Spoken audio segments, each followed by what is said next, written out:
Welcome back to the Get Louder podcast. Today we got San Diego's most interesting guy in the house, Jason Stewart. Thank you, brother. Thanks for having me. This was very spur of the moment, right? It was. This is going to be fun. I can feel it. Y'all's very energy fun. is off the charts. So a little bit about Jason. Jason's a serial entrepreneur, real estate agent, fight promotion owning, Lamborghini, McLaren, G-Wagon owning. The most fun guy you'll meet in San Diego. Guys want to be like him. Girls want to get with him. Ladies and gentlemen. Ladies Jason and gentlemen, Stewart. Jason Stewart. That's up, a man? different intro than I've ever had. Jason, how you doing today? I'm doing good, man. I took a nap. I needed it. Yeah, I needed a little nap. How Good. important are naps? It depends on how much sleep you get. But if you are getting less than 7-8 hours a night and you can squeeze a nap in there, they did a study that said 6 hours of sleep with a 15 to 30 minute nap was the equivalent to 8 hours of sleep. So, And then I heard a study that said that naps are bad for you, so who knows? well, look, I never heard the study that naps are bad, Yeah. but if you take a nap long enough to where it releases all of your sleep hormone, then sometimes you will dump all your sleep hormone, and then you try to sleep later, and you don't have the melatonin or. So I read, and they've done study on this. Like naps are good, but you want to make sure you're able to take a nap and be asleep for at least 50 minutes. So whenever you sleep, you want to be able to sleep through a full sleep cycle. And sleep cycles are, I believe, in every 45 minutes, 50-minute ranges. So you want to be able to go through a full sleep cycle in order to wake up recharged. Anything less is sort of a waste of time. Although sometimes I just find that laying down, have my eyes closed and relaxing for a little bit, whether I sleep or not, is enough to get me recharged. Sometimes it's a way to reoxygenate, almost like a form of meditation. You know, it's interesting. All three of my kids had the same thing. They were the only kid in their preschool that would not take a nap. Really? The only one. Damn. And my oldest, Jasmine, I remember they kept trying and they kept talking to us. Like, you really got to tell her she needs to lay down and take her nap. And we're like, look, if she's not sleepy, we don't know what to tell you. So she started volunteering and helping the teacher and whatnot. And then Lily, the same thing. And then JJ, same thing, just can go straight through. JJ right now is waking up in the morning on his own to do his workout, to get ready for school and stuff, Really? to go play with his friends. I think that's his biggest motivation. He plays football and messes around and hangs out with his friends. How old is he? And he's 10 years old, and this kid is waking up at 5:30 in the way. morning, going to bed at Dang. 10:30. He's not. He's supposed to be. Kids that age are supposed to get 10 hours of sleep or Right. something. He's not getting it. And then I'm like, okay, he's gonna crash. Dedicated. And then he's gonna sleep 12 hours straight. Never happened. Wow. This kid is running off of 6 hours sleep every night, and I can't get him to sleep in. Or, you know it. It's He's a excited very about life. 99% of people need 7, 8, 9 hours of sleep. There is the severe minority of people, the 1% or less, that can get 6 hours of sleep. And they've done studies on this where... yeah, it's like a gene. Yeah, it's a gene. So your cognitive ability, they found that they slept, deprived a group of people for 2 or 3 days, no sleep. And then they had different groups. This group slept 6 hours, 8 hours, 10 hours. And what they found was a very minority of people was cognitively at 100% after around 6 hours. Everyone else needed around 8, 9, 10 hours. Yeah, Kevin Hart was talking about how he has that on Joe Rogan, and I Yeah. think The Rock has that. Trump has that. Trump sleeps Just 5 super hours. successful people have Arnold, it. Exactly. Arnold does.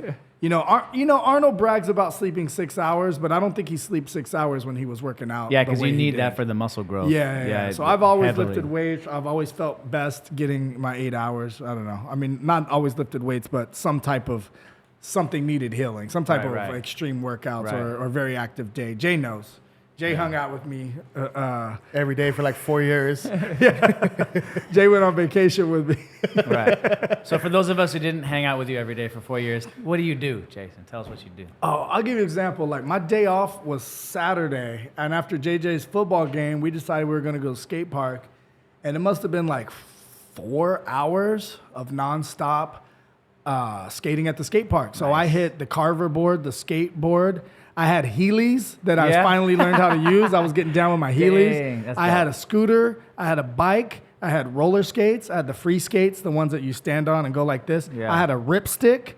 And so I wanted to do I wanted to do the course that I was doing And all on of them? all of them Dang. multiple times. And it was just like whenever, when the ADD would kick in and I'm like, oh, I'm tired of riding a skateboard. Okay, throw the free skates on. And it was just like something new. How big of a wagon did you bring with you, brother, for all these things? You know what? I You're brought like- a backpack. I put a skate strapped on each side. I had my free skates inside.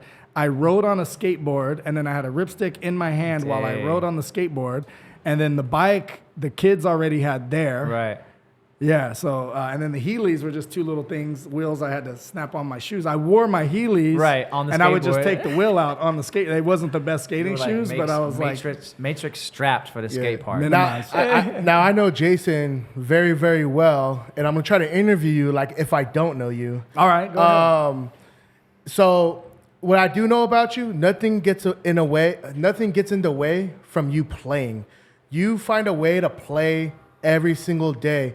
Can you explain why play is so important? Well, I wasn't always like that. And what I started to realize is the route that I was going, I have one of those mentalities that's very like extremist, very all or nothing. And I kind of went to one extreme to the other. I went from like, I'll go in the office and not see daylight for a whole week, grinding and getting it done, meaning I'm in the office before the sun's up and I leave way after sun's down, sometimes Right. leaving 9 and 10 at night. And then when I moved to Coronado, I had my wolf, Charlotte, and every time I'd leave her there, she would jump off. So I would take her to the office sometimes, and it just became kind of a hassle. She would jump off the second story patio, and then I'd be getting calls from neighbors. Dang. And I'm driving from Coronado all the way down to my office in Eastlake, having to drive back. She was a wolf. Yeah, and then I just decided, like, I'm going to start working from here. And at the same time, going those multiple days without light. At one point, I even had an office in Bonita where there was no windows. It's like, do not distract me. I am focused when I'm in here, And then I had girls working for me, and they were like, this is a dungeon. You're in prison. And so we switched to this other office that had windows, and it was all nice. And I'm like, that doesn't matter to me. I don't care about that. Like, I'm here to Right. grind. But the girls Yeah. were like, no, we need to see sunlight coming through the windows, And so, and then next thing you know, I'm at Coronado, and I'm just like, I'm going to be outside getting sun every single day of my Yeah. life. And next thing you know, I would go a year in between wearing a suit. You wouldn't see me in a suit. I'm shirtless all the time. Right. And I realized that getting the fresh air, getting the real sunlight, and getting the natural kind of like outdoors versus the fake Yeah. air and the fake sun and all that stuff, it was just, I felt healthier. Next thing you know, everyone's like, you look so much younger, you look so much healthier. And it was a life-changing shift for me, for Yeah. sure. And then instead of just lifting bulky weights, I started working out outside and doing calisthenics. And I always would lift weights hard and I'd always had sore muscles, and I lifted, I was lifting really heavy. I'm, benching 365 and leg pressing 900 pounds, and I curled the 100-pound dumbbells and all that stuff. But I feel like I became way more healthier when I just started like skateboarding and biking Body and weight running stuff, and yeah. doing calisthenics. Not saying I don't lift weights. I actually lifted weights like 6 consecutive days this week of some sort of like Yeah. something to get my muscles sore. And so when I was skating on Saturday, I was completely sore. Every Yeah. muscle was sore. So, and then today hit it again with our boy Dale. Oh, nice. Yeah, we hit it at early morning, 7 o'clock. So going from one extreme to the other, you probably like worked really hard in your 20s, probably worked really hard in your 30s. Around the time you're approaching 40 is when you started incorporating play and working from home. And do you believe what do you believe about work-life balance? Do you believe there is a balance? Do you think that balance is actually a period of time where you need the time, where you spend years in the office grinding on calls to earn years of sort of putting the leg work in and building the opportunity to play every day and just work from home? It's like that compound interest. You can actually, if you put in all the effort in the beginning, you can put in less effort and get the same result in the future. I think that pushing yourself to your absolute limit is only beneficial. It only has a marginal benefit from just staying consistent. So what I mean by that is like the guy that worked the hardest in the office, that spent the most hours and all that stuff, like you look in real estate, they're not the guys that make the most money. There's always that one guy that's consistent. He's working more than the average realtor, because let's be honest, average realtor doesn't work, right? But he's, selling 20 homes a year where the average realtor is selling 2.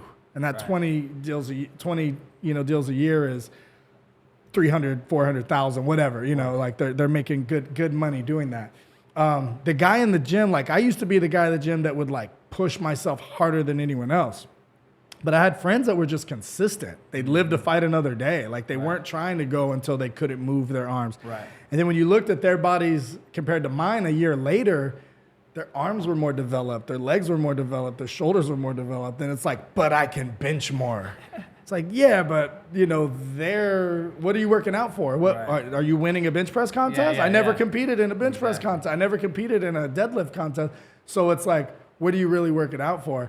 And so it's kind of like if you have a fight coming up or a tournament coming up, then, okay, yeah, you're going to push yourself for that month or 6 weeks before to get those marginal benefits. But that level of training that you do for, say, a fight or a tournament is usually not sustainable long term, usually doing more stress to your body and beating yourself up. And so what I found is if you could just create the habits, anytime that I'm contacting 20 people a day for business, and it doesn't even have to be for business, it could be, hey, Jay, what are you working on right now that I could help you with? And by the way, I wanted to invite you to my epic bonfire this Friday.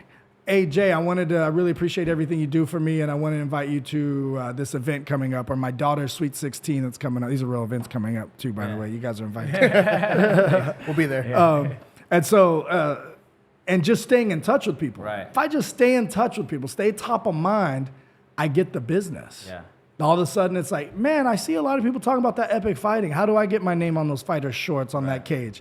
Hey, my aunt keeps talking about she wanting to sell her house. I noticed you sent that email out, or you made that piece of content on your real estate Instagram that you shared on your regular Instagram about tips to getting more when you sell. Yeah. Would you have time for something like that? Just staying kind of in touch with people, and they feel comfortable to shoot you that text when the business opportunity comes. Because you're keeping an open line of dialogue, open line of conversation. Yeah. The longer you wait, right, it's like the smaller and smaller that window becomes. I always tell people, your goal is to be the Coca-Cola in people's mind and whatever it is you do. So for you guys, if I want to be on a podcast, or if I have a guest that I want to refer to be on a cool podcast, you guys want to be the Coca-Cola, and at the very worst, you want to be the Pepsi, meaning that I called this guy and I called you guys too after, but at least you were in the game. Right. Do you guys know what the third most popular cola in the world is? RC?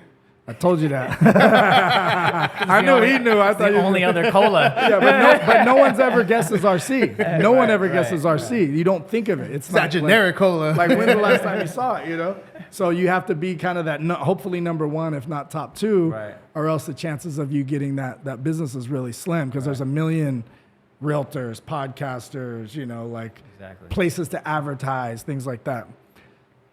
So what do you do to stand out from the rest besides making your connections? Like what has been the largest success for you?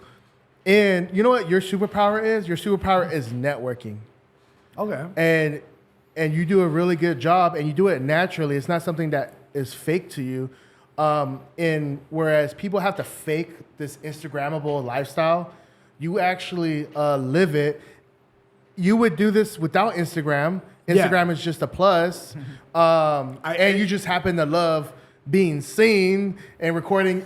You pretty much document your entire life. Well, it's funny you say that. I was noticing all the things I don't document. Like most people, when they find out, still to this day, when people find out I have a McLaren or a Maybach or any type of cool car, they're like, "Holy shit!" Like, or whose is that? Or they'll say something like that.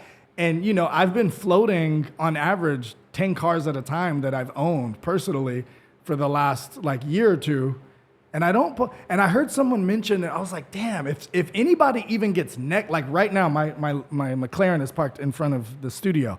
There's people out there in the time that we're here taking photos, posting it up, and putting some inspirational shit on there as if they accomplished something all day long. And I heard someone say that if you see someone posting at the gym 5 a.m. rise and grind, it's probably not a habit for them. They don't do that all the time. Because they care more about posting. This is the first time, or they're on a 1 week streak and they usually fall off. Right. If they're posting that look at me in my Lambo, this is how you got to hustle. they probably don't like, that's probably not theirs, or they're probably like on like a short-term lease and they got to get, something like that. And, so it's like, it's so kind of just everyday life that I sometimes forget to post it. Now, if we go jump off of a cliff or go on vacation, I'm posting everything, I'm recording everything. Everything's new and exciting. Right. And then if I get a new car sometimes, but even getting a new car now, I've gotten so many new cars because out of that 10, I've had several float in and float out. Ferrari got stolen, Lamborghini got totaled, Bentley got, taken back because the previous lender wasn't paid off by the guy who sent it to, all of these things. I sent the Vanderhall back to the dealer because there was like the battery messed up, so a bunch of little things like that to where I've gotten so many new vehicles that sometimes even I'm excited, but sometimes it doesn't even seem like post worthy. Right. And it almost feels a little like braggadocious or douchey sometimes. For sure. But I did make a separate account to where it's like, if you're really into cars, we are going to do some photo. Usually we do photo shoots that other people need to take photos or content, and then we'll post them on the, Epic Exotic. We're actually doing it tomorrow. A bunch of girls want to take photos, some neighbors, and they're going to take them at the usual spot in Coronado. Oh, nice. How was it? So give us a little backstory of where you're from. So from what like I said, I know you very well. You saw success early in your early 20s, but where you came from was the poorest state in the country, the least educated. Why don't you take us a little back to where you came obese, from? The most early fatalities, the highest murder rates, the highest concentration of smokers. Where are you from? Charleston, West Virginia. Yeah, so us and Mississippi are always battling out for poorest in the country, and I think we've been beating them the last few years. But that's what's interesting to me. It was a win just to live in San Diego.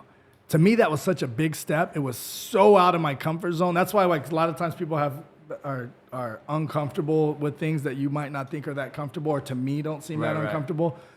The most uncomfortable thing was moving to San Diego. Why was it so uncomfortable? I had a twang. I had an accent. I dressed different. I matched like my socks to my shoes to my underwear. I was like, I was just like dressed a lot more East Coast, where over here it was like kind of more casual and this and that. I went to a school where almost the whole school spoke Spanish. It was like 90-something% Mexican. Mm-hmm. Everyone came from Mexico, or a big concentration of the people at Castle Park at that time, and probably still, would come from Mexico to go to school in America. And they didn't even speak English, a lot of them. And so luckily I had my stepsister Paloma, who would kind of like help me out and introduce me to people. But I definitely stuck out like a sore thumb. Like it was uncomfortable. And where I come from, people don't leave where they're born. Like most of my friends never made it more than like 50 miles from where they were born. A lot of them. What prompted the move? How did you? I would visit. So there's a lot of things where you gotta like, you don't. Maybe the average person might not think of them as opportunities, but when I look back, it was just this huge opportunity. One opportunity, I had a dad that moved to San Diego. I started visiting him in the summers, somewhere around 10 or 11. And so I started making friends with the people at the apartments and stuff, all, Mexican dudes and girls. And, I was always a flirt since I was like, 7th grade. And so I'm flirting with the girls, and the dudes like thought I was cool. And like I was coordinating all this crazy shit we used to do in West Virginia. We're going to play this. We're going to play that. Yeah. We're going to get like these like King of the Hill games where everybody fights each other until like someone says I give up type of thing. Yeah. This is like before UFC days. And so that was just like a little introduction to it, little introduction. And then one summer it was like, my dad was, kind of wanting me to stay, and he knew what I was growing up in. And, mom was a drug dealer and a drug addict. And I was just around that environment, on the west side of Charleston. And it was just like, not a lot of people survive. He saw a lot of his friends not make it past 30, 40. Mm-hmm. Most of my friends didn't make it past 30. And so, he was just like wanting me to come out with him. And it was just like, he had mentioned it the year before.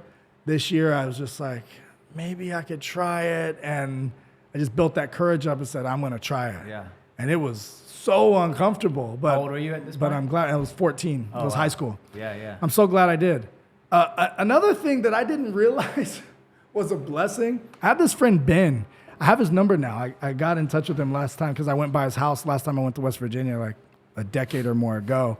But Ben was Jewish, and he wasn't poor. There was this one street in Charleston that was nice. It was like brick, and everyone who lived there lived in nice houses. They had both parents in their household. They had dinner every night at 6. Something that I didn't realize was like so foreign to us. Like we didn't live that way. Right. We were out for like days at a time, spending the night at each other's houses.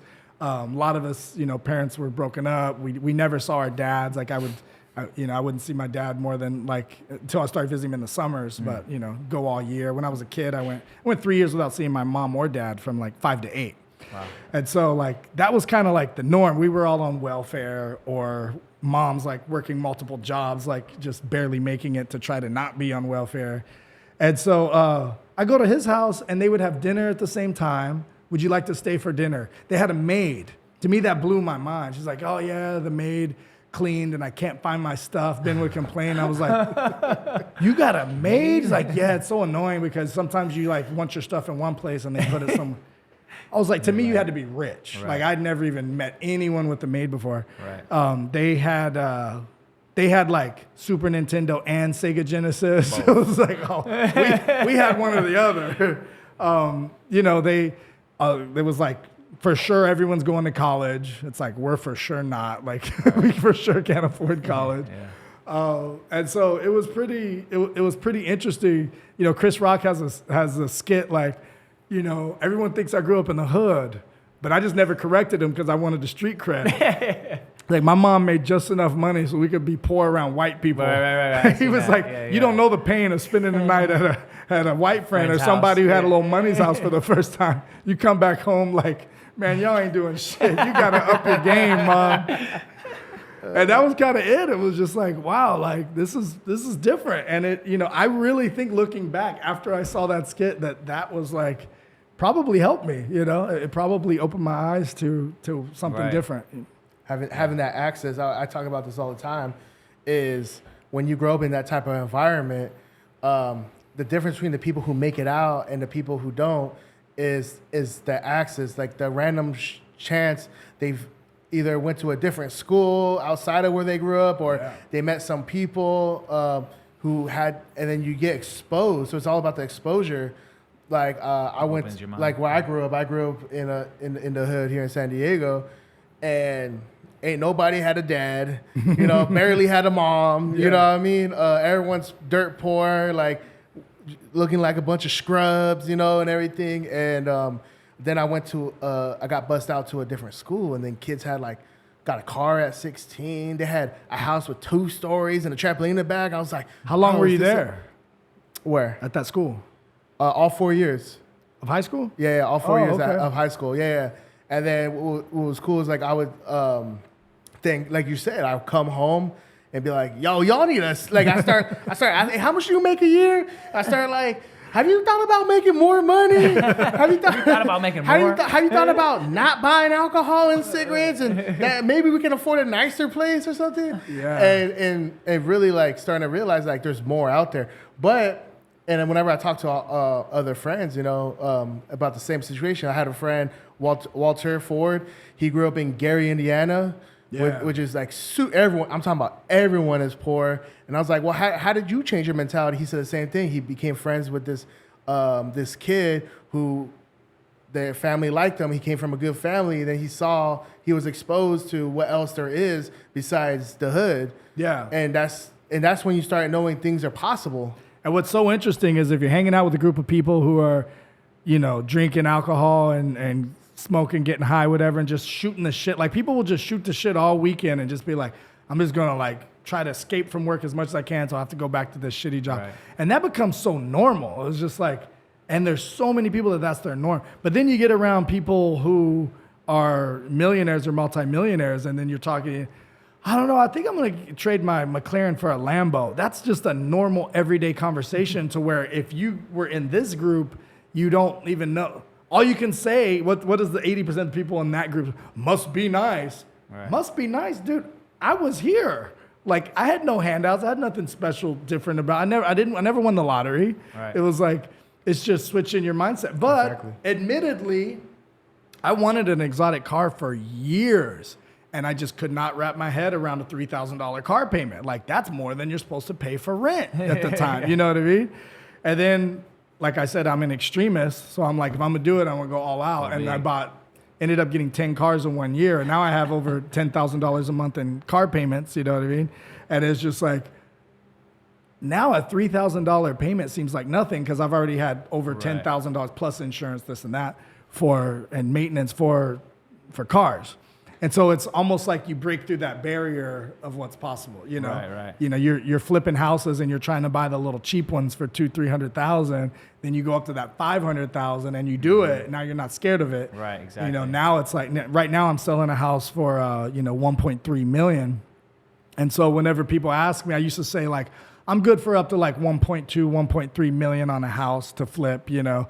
And now I'm like, give me the twos, give me the 2.5s. I'll flip them. Like, I'm ready, you know. Your temperature continues to the rise. financial thermostat. Yeah, the financial thermostat. And that's what people don't realize is everyone has a financial thermostat, and it doesn't matter how hard you work. If you don't change your financial thermostat, you're always going to go back to making the same amount of money. That's why lottery winners lose their money because their financial thermostat is, I got enough in the bank till my next check, and that's it. And so it doesn't matter you give them 100 million. It's just a matter of time that money's gone. Right. On the same spectrum, there's billionaires where you could take their money away. They're going to be a billionaire again. You could drop them off in the middle of a city. I love Grant Cardone. Me and Grant Cardone, when I used to be on Clubhouse, we would be in the chats together as investors, and we'd be sharks together on the Shark Tanks. And he was talking about his episode coming out, but he wasn't allowed to say too much. And then when it came out, he talked about it nonstop. And he's like, one of his things I feel like he's the most proud of because he's made a lot of money. He come from nothing. He's alcoholic and everything. But everyone's like, yeah, but could you do it again? Do you have the drive again? How much of it is luck? So they dropped him off with $100 in a city where they spoke mostly Spanish. He spoke in Texas. He speaks no Spanish. And he had, I forgot what it was. I think like a month. 30 days? I think it was 30 days or 2 months, something like that, to become a millionaire. And he legit did it. And he talks about how he did it. And they were giving him shit because he didn't tip the waitress. He's like, I will go back and tip her $1,000, but F you. Like, I got to make it before I can help anyone else, you know? And so, like, he did it. He became a millionaire like that. Like, he knew how to use his skills and stuff to make it happen. And so their financial, they say like they can go bankrupt, they can do whatever. They're going to go back to that because that's their standard. That's who they are as a person. The strongest thing in the human personality is a desire to be in alignment with your self-image. And so we all have this self-image. Maybe it's more subconscious than conscious, but it's just like, there's certain things like I can get injured, but I always get back to fit. Right. It's just, that's who I am. Because you have that self-image of a fit person. Yeah. My friend was like in the hospital dying, and the nurses were like, yeah, you need to just rest. And they'd come in and they'd catch him doing push-ups. And I wasn't doing nothing. He could not do it. Like, you know what I mean? Right.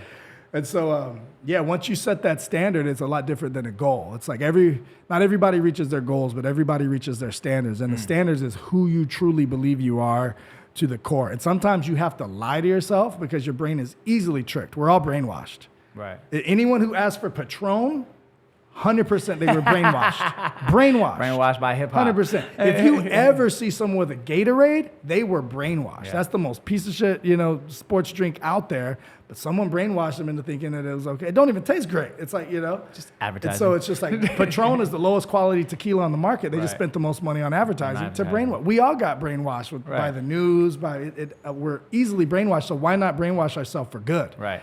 Brainwash is not a bad word. Brainwash is not a bad word. So you're basically you are conditioning your subconscious, aka brainwashing your subconscious to believe that you are and deserve to be what you want to be. The fit guy, the millionaire, the athletic person, the person with the mate of your dreams, the person who drives this car, lives in this house, whatever it is, you start to see it. And the more you see it, because a lot of these cars that I have, they were just on my vision board, right? They were on my vision board, and I'd see them every day too. It was just like, oh yeah, every time I'm getting some clothes, I see it. It's just like, it's a normal thing in the back of my head now. It's not like one of those, whoa, oh my gosh. Right. What about the negative self-images that we have? Good. This is stuff that my dad actually does. Has a lot to do with self-image. So I'm always curious to hear people's opinions. But like, if I know that I want to improve in a particular area, but I might have a very negative self-image, and like you walk into 10 different rooms, you could potentially have 10 different self-images, right? Based You guys on, have an example of one that you've had? just like, for example, if you're trying to like grow and expand in a certain area, like let's say it's called. But do you have like an actual one that I could like? Oh, you trying to get work yeah, me right now? Yeah, I can work it right now. That's a good question.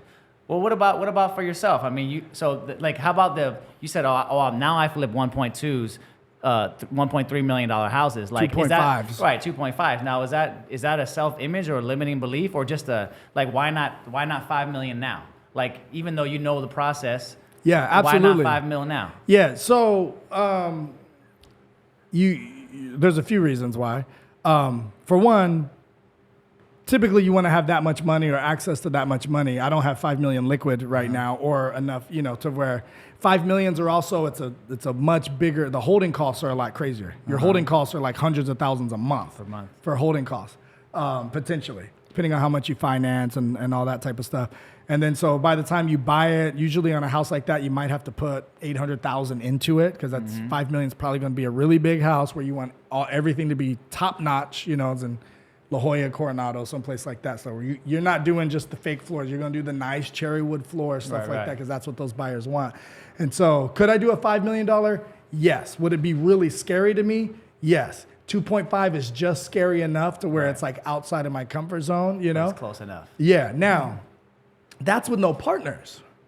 Now, if I go on with partners, flipping a $10 million home is a little crazy, but flipping a $10 million apartment building, Right. that's reasonable. And so there's times when I go in with people and we can do, bigger projects. I really like going in on things on my own and borrowing money from people and paying them per percentage. And it's like, I owe you this percentage basically no matter what, even if the deal flops, because it doesn't hurt the friendships as much. It doesn't, because like I said, I bought a Bentley and, and the Bentley got repoed even though I never missed a payment. I'm like, how is that possible? It's like, well, turns out the guy who sold you it never paid off his previous lender, this and that. And so it's like, this is something, I talked to a million people in the car game. I talked to all these attorneys. I talked to people that were like, worked for the DMV as undercover investigators, and all of them said the same thing. You did everything right. Right. There's nothing you could have done to avoid this. I was contemplating getting a partner to put the down payment on this car, 35 grand, whatever it was.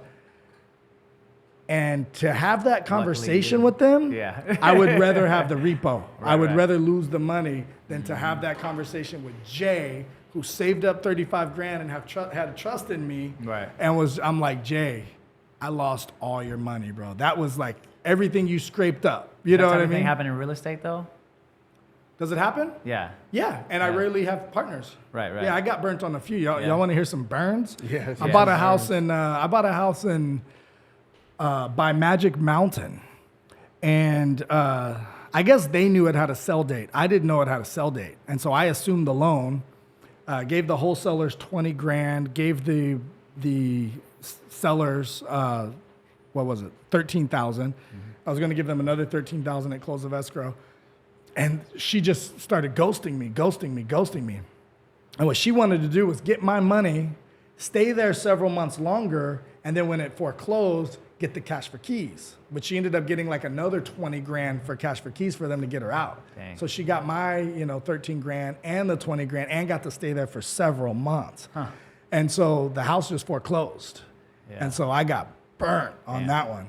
Another one, a friend of mine calls me up to go buy his house, says he owes 500,000 on it.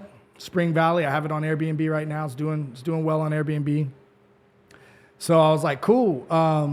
If your payments are low, I want to take over the payments. He's like, yeah, my payments are low. I'm at like a 4%. Right now rates are, 7%, whatever. I said, cool. I'll give you 65 grand. He's like, man, I need more than that. He goes with someone else. Those people end up backing out. He comes back to me. I was like, told you, my word is good. So I give him the 65 grand and, call the bank. Yeah, they owe 500. They tell me they owe 500. I talked to the bank like 10 times. Yeah. And then one day, different person was on the phone and was like, yeah, so they just have the 500 and then, of course, the arrears from the payments that they've missed. Like, well, I thought that was part of the 500. Right. They said, no, they have that added on. How much is that? So it's up to close to 150 grand. So that day I was $150,000 poorer than I thought I was. So I recently got an offer for $850, and instead of making 180,000 profit, I'm making like 30,000 profit. Wow. You know what I mean? Wow. So now I might just keep it and Airbnb it long term until that house is worth $1 million or whatever, and just cash flow it. Right. Because the payment is still low. Yeah. You know, but yeah, I put 70,000 into the property, 65 to them, 25,000 on furnishings. By the time you add all that up, it's like profit's gone. You know. Sheesh. Appreciation. Yeah. So those are some burns. But to answer your question, you can work on finding the foundation of the limiting beliefs. Why do you have these limiting beliefs? And it's good to put effort there. Yeah. What I find that a lot of ambitious people do, a lot of people who continuously are getting more and more confident do, they put double, triple, quadruple, 10x in the area of creating the new belief. Right. I think I told you guys last time I came that confidence is just a series of promises kept to yourself. And so you say you're going to wake up at 5 a.m. and get XYZ done, workout, meditation, whatever your ritual is, and you do that for a week, your confidence is higher. You do that for a month, it's even higher. You do that for a year, well, now you've got the habits that create other things. So now you not only kept these promises to yourself, but you hit your money goal, another promise to yourself. You hit your fitness goal, another promise to yourself. So as you start to do these, you know, and that's all it was for me. It's like I was just accomplishing little things. And one trick too is set the bar low. Right. You know what I mean? It's like, I want to make 5 contacts today and you make 10 versus I want to make 20 and you make 10. You failed. You know what I mean? So like set the bar low, make these little micro accomplishments and your confidence goes up and up and up. But you put effort into believing these new versions. There's lots of exercises that you can do to create a new financial thermostat, a new health thermostat, a new fitness thermostat, a new relationship thermostat, and then create habits. I tell people motivation is very temporary. That's why you have to keep doing things that motivate you over and over and over. But while you're in that peak motivational state, try to create a habit, right? Right. Sometimes that motivation is, man, I am tired of not being in shape. Or my doctor said, you know, I was a fitness trainer for years, and a lot of the people were like, I'm here because my doctor said I have to be. Right. I'm about to die. Yeah. Diabetes is about to kill me. You know, heart disease is coming for me. Yeah. Grandma died from it. Mom died from it. I'm next. What do I got to do? And they're forced to. So whatever it is, whether you like are super pumped or you're just hit rock bottom and now it's like, well, get a habit going. Get a habit going, you know? Get that 4 days a week in, and then do that long enough to where you start to see some results, and then the results might keep you going because the motivation is going to fade. Right. We know the motivation is going to fade. If you work out for a week and you haven't lost any weight, then you're like, oh, what happened? It's like, dude, you don't get it. These people do this for years, you know? Yeah. And so, creating a new part. So definitely uncover why you have the limiting beliefs. Usually it's someone close to you, a parent or someone had like the old, money doesn't grow on trees, must be nice mentality, you know, that type of thing. And you got those in your head. Money's the root of all evil. Somebody, you know, everybody wants to win. So you got these people playing the lottery, hoping they can win the lottery so they can buy that house, buy that car. And then somebody lives in a nice house or drives by in a nice car. They're like, fuck that douchebag. You know what I mean? It's like, wait, that's the thing you want to be. Why do you hate them so much? Yeah. And so if you grow up in that environment where it's just, instead of working harder, they're in this group over here that's drinking, smoking on the weekend, have to go back to a job that they hate because they never took the risk to build something of their own. And then that's what you saw your whole life. And they were like, had a chip on their shoulder amongst these successful people. Yeah. Then that's a limiting belief that you don't even know is ingrained in your head. Right. I think you're right, because I think a lot of people have a victim mindset.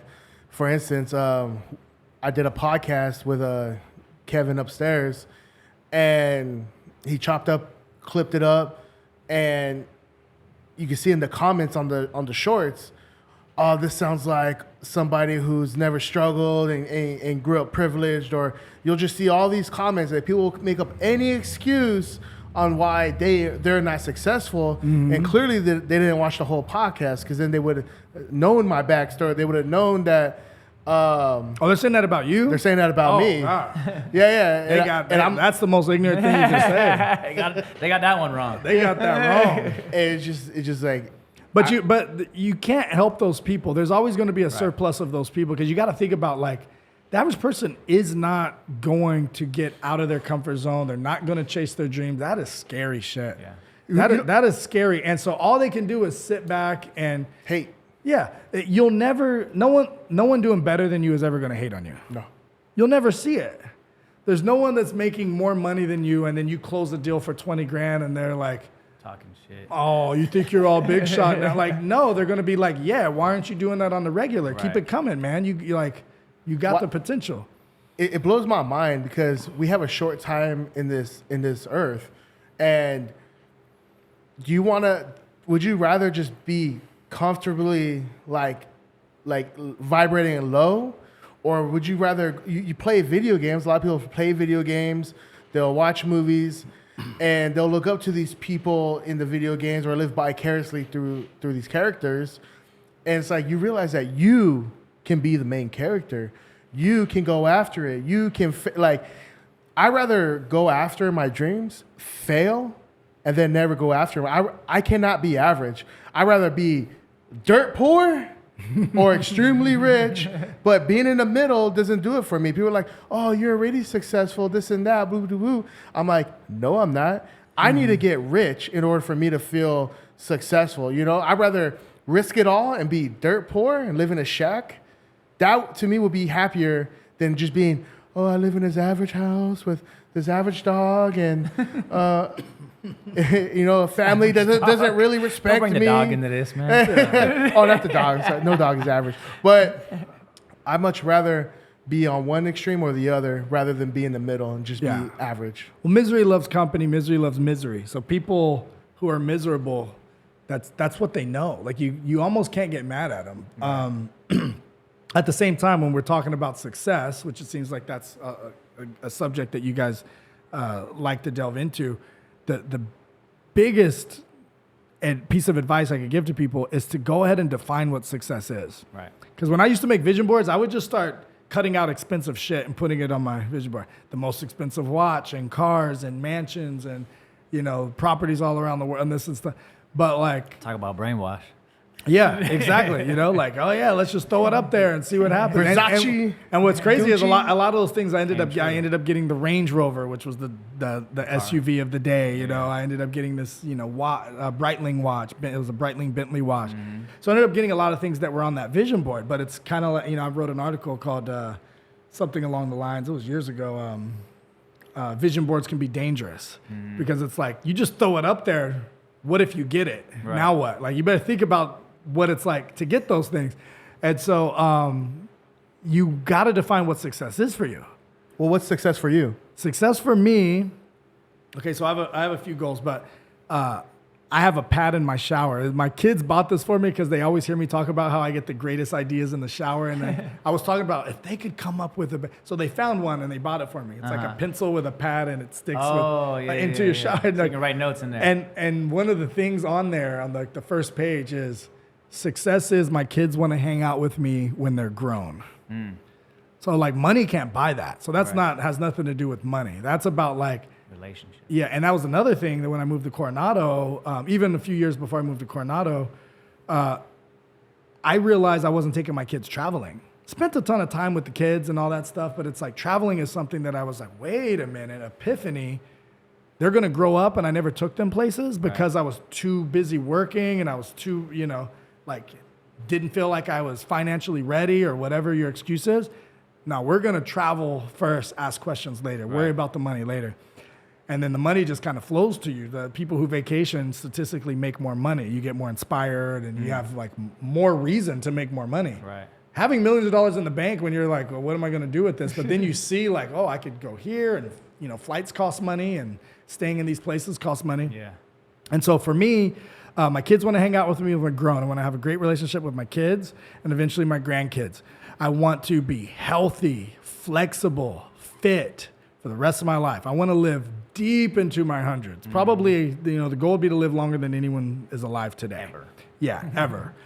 My goal is to have way less stress because my passive income is more than a very comfortable lifestyle. So one of my mentors who's worth like 800 million, he said, for you, you know, his goal is to give every grandkid 100 million, and he has 10 grandkids. Wow. So he's got to hit that billion mark. And then Yeah. by the time he hits the billion mark, he'll probably have a couple more grandkids. He's going to have to be 1.2 billion. But he said, for you, because I told him, I was like, I don't want to leave my kids jack. Right. I want to teach my kids how to do this on their own. Right. I don't want my kids fighting over who's getting my money. I don't want my kid. I want so that's what my son wanted to go to Coachella. My daughter wanted to go to Coachella. I'll pay for half the ticket. You pay for the other half. My son gets out there and sells comic books and Prime Energy drinks. 3 days later, here's my half, Dad. You know what I mean? $350. Bam, I'm going to Coachella. All right, let's go. And so, you know, I want to teach him those skills. He said, for you, you just have to hit 100,000 and then 200,000 in passive income, and keep your expenses low. Because when you're running businesses and everything, your expenses can be through the roof. And so you have like 1 month where you're like, oh crap, you know, not enough money came in, but the expenses kept coming. So keep your expenses reasonable. And if you can get 200,000 positive cash flow, that's all you need. He's like, you're not trying to spend every night at the Ritz-Carlton. Right. We'll do Ritz-Carlton for a night or two, but I want to actually stay at some people's houses. Mm-hmm. I want to go to an Airbnb that's in the city where like these people live, or in the jungle where these people actually live. I want to live with those people. So we always typically do a little bit of both. We went to Tahiti. We did 1 week on like this Airbnb. It was nice. It was on the water. We'd get up in the mornings and we'd take our kayaks and our paddle boards and we'd go out in this beautiful ocean and just, you know, see all the coral reef and snorkel. Then the next week, we stayed with Raiher Dudas, who fought for Epic Fighting. He's famous. He's like the biggest celebrity in Tahiti. He started fighting with us, and now he's just like all the rage. Right. And we stayed at his family's house. We stayed at like his parents' house. It was just like, this is so cool. Yeah. Like, this is even cooler than this fancy Airbnb that was right on the water. You got people. Yeah, these are like real people living here. We couldn't communicate. They speak French. We didn't. But like, they had a granddaughter that was Lily's age. They became best friends, even though, you know, Lily went to jump off a 60-foot cliff. What? And she's like, I'm doing it if you're doing it. You know what I mean? And we're just like having the time of our life. But those are the experiences that's like money can't buy. Yeah. Like, you know, they didn't even want to take our money. I had to leave money there. So when they came back to get it, it was there. You know, like that's how cool it was. That's crazy. So, those are some basic success. I want to be real healthy. I want to have great relationships and I want to have even more relationships with more people. Yeah. I feel like I could make my relationships more meaningful and keep a really good circle around me. You know, what's a great way because you have a lot of friends. What's a great way to make the relationships and maintain the relationships?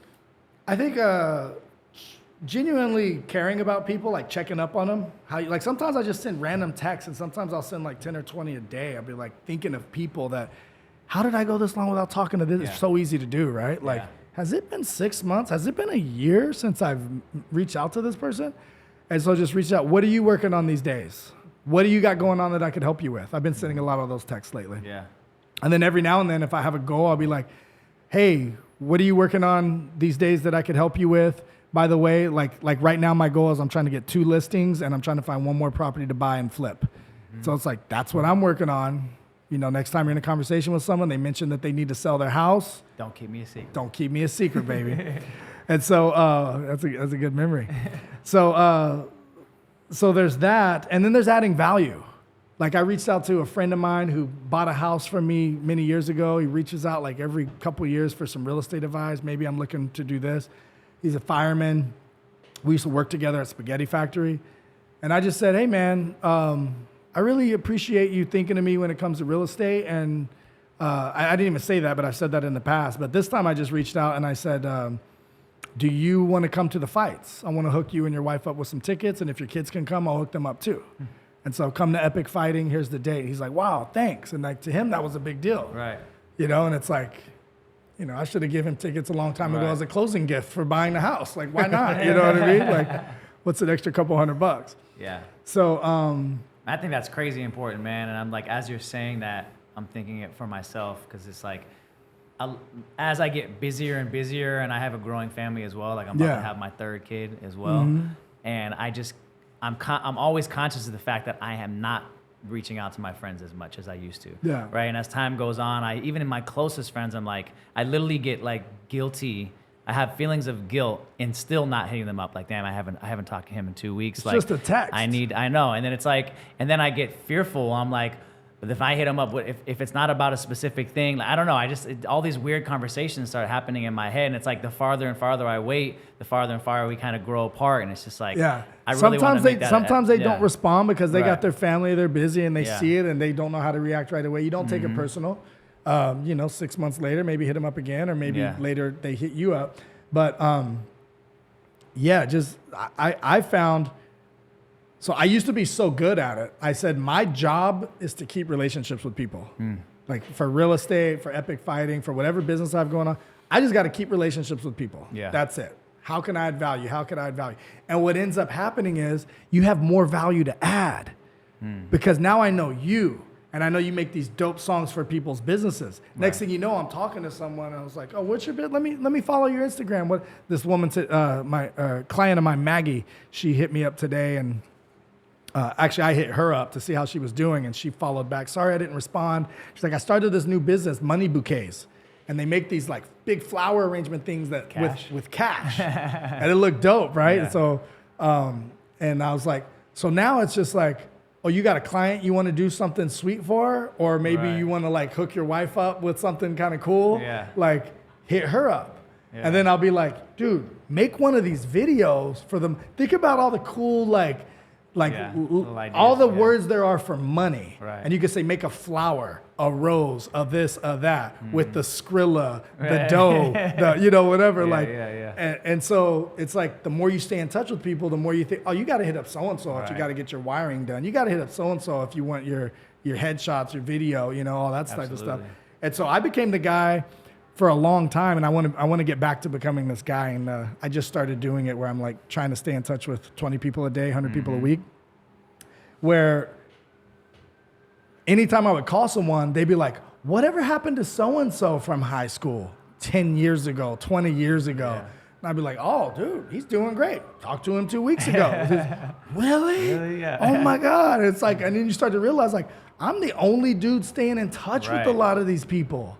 I'm the only one. Like these people haven't talked to anyone from high school. They're like, Jason Stewart? Yeah. Really? What? I was like, yeah, because I was talking to Alma and I was talking to Neil and I was talking to Javier. They're just like, you stay in touch with everyone. And it became the thing where like anytime I'd call them, like, hey, what are you working on these days that I could help you with? And here's what I'm working on, just in case you know anyone that wants to buy this 5-bedroom house in Eastlake. I got one for sale. I'm gonna have an open house this Saturday. Oh, yeah.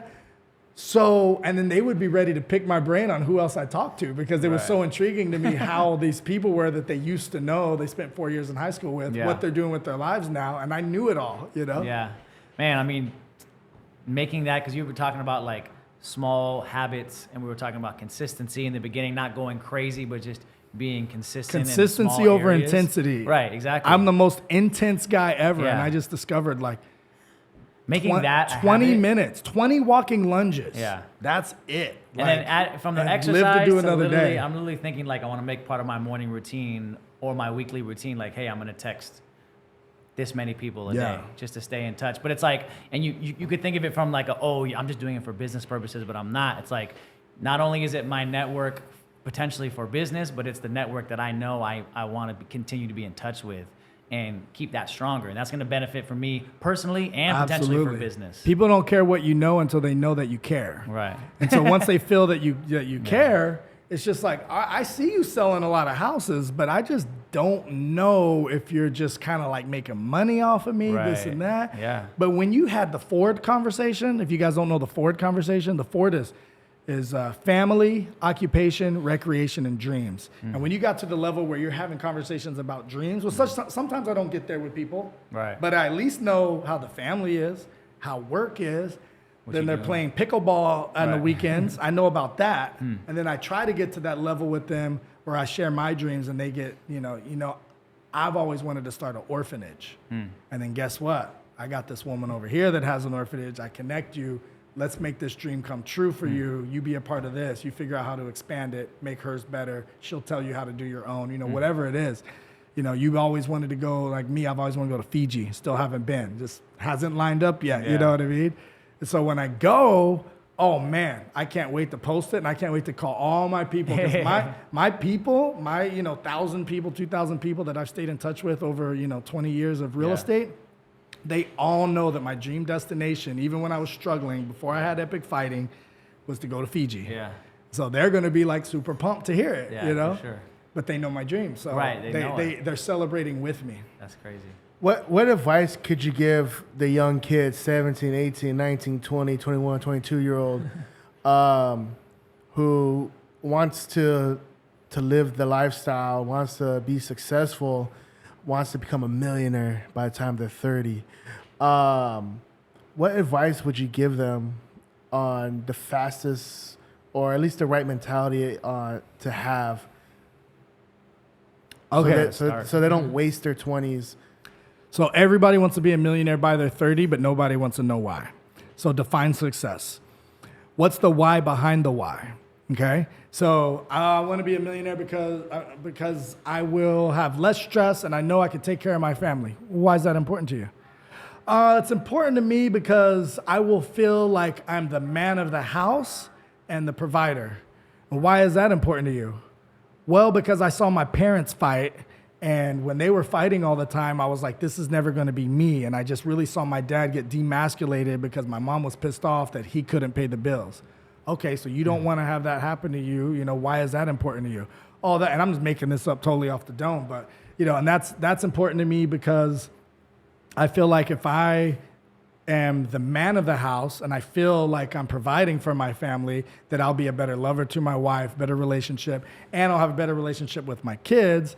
And I feel like if my kid can get an education, she may have some opportunities that I didn't have, not have to go through the same route. You know what I mean? And so you start getting into this deeper, peeling back the layers. And it's like, bro, you need to accomplish this goal or your future marriage is not going to last. Like, you start getting into this. I did this to a woman once that wanted to buy a house.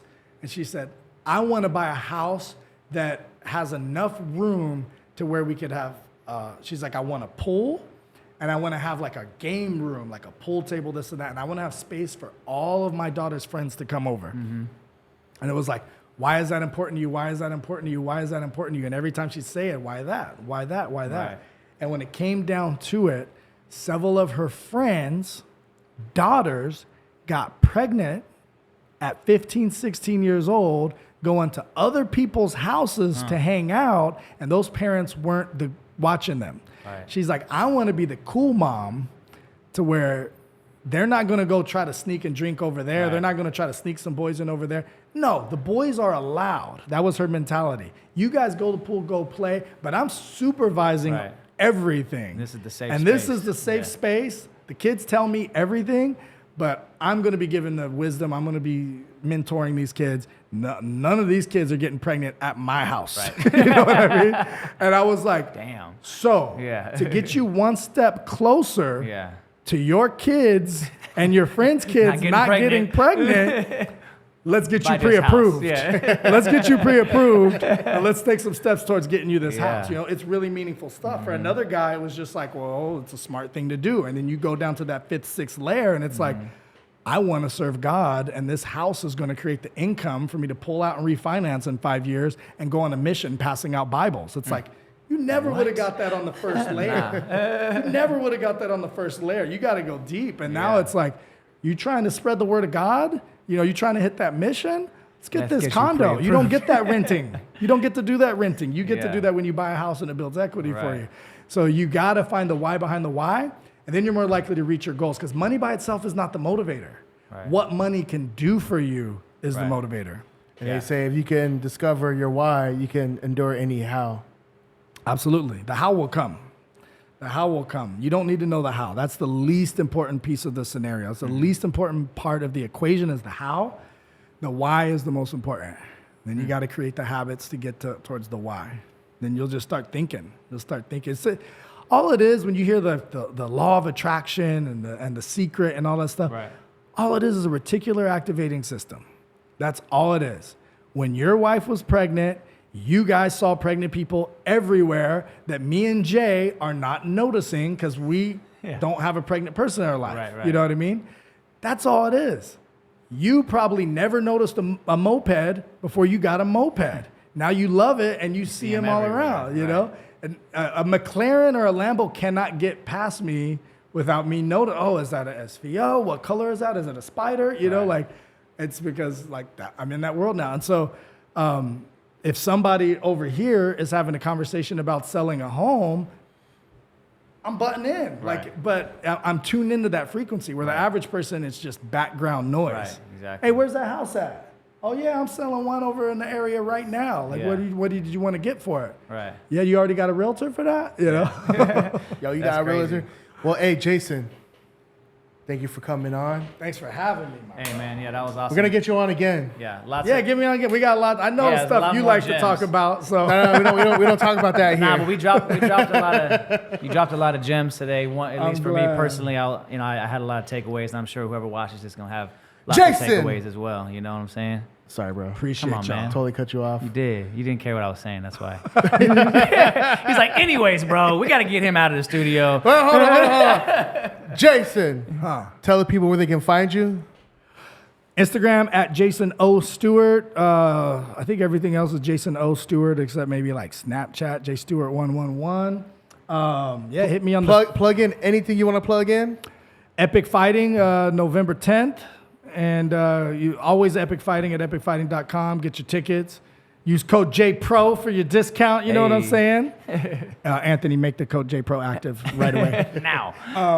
Yeah, man. Always an Epic Fighting event coming up. A lot of people asking me to start the Epic Mastermind experience again. Oh, yeah. Epic Mastermind 619. That's on Instagram. So haven't done that since COVID. Let's But get that going. All of again. my Epic Exotics with a Z at the end. If you guys are interested in cool cars, there's people on there, selling cars. I'm always buying cars, selling cars, and then there's some people renting cars. So, that's where you can find me. It's all at Jason O Stewart, STEWART. Also, if you're in the San Diego area looking to sell your house, Jason is looking for 2 homes to sell for you. Yes. So I could buy your home cash, or I could list it for sale. I almost always, unless your house is just not as nice as the other houses, become the highest comp in the area. Meaning, like, if all the houses sell for $1 million, I'm usually getting like $1,050,000, 1.1 million. If your house is really beat up and you don't want people going in and out of it, I've had some that are liabilities. Like people might get hurt coming through here. There's a cat pee smell, whatever. You don't want to pay commissions. You don't want to pay escrow and all the stuff that sellers have to pay. I could just buy your house cash right from you as is. Never have to do a repair. So you always have both options, and I'll tell you the pros and cons to both. Brandon, you got anything you want to say? I tried. You already cut me off. I apologize. Outro us out of here.